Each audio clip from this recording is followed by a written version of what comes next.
na may to the match. Si Dir was having a hard time, 0-3, kasi 0-1 siya.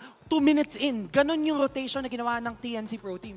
Majority ng mga highlights din na mga setup mula dito sa TNC ay nagagaling talaga kay Yawi.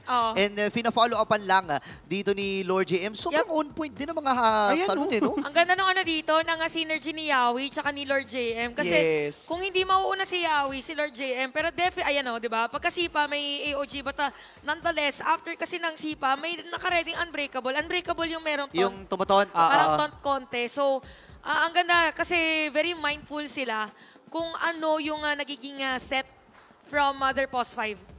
So ibig sabihin yung taunt niya, gatont.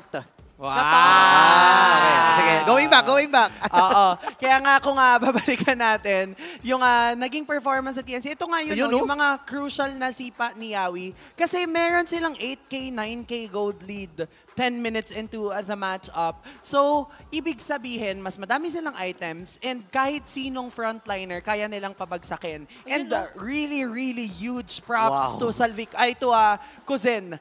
Sobrang ganda ng performance. May kita yan dyan sa next. Totoo na parang micro, tapos sinubukan niyang pabagsakin yung dalawang natitira. Ito yun na binabanggit natin. Yan, 1v1.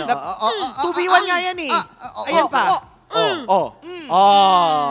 So, yung ganon, na parang dahil meron siyang espasyo galing kay Yawi ng earlier stages of the match, na-ensure na the moment na magkaroon siya ng power spike, kaya niyang pumalag, kaya niyang lumaban. And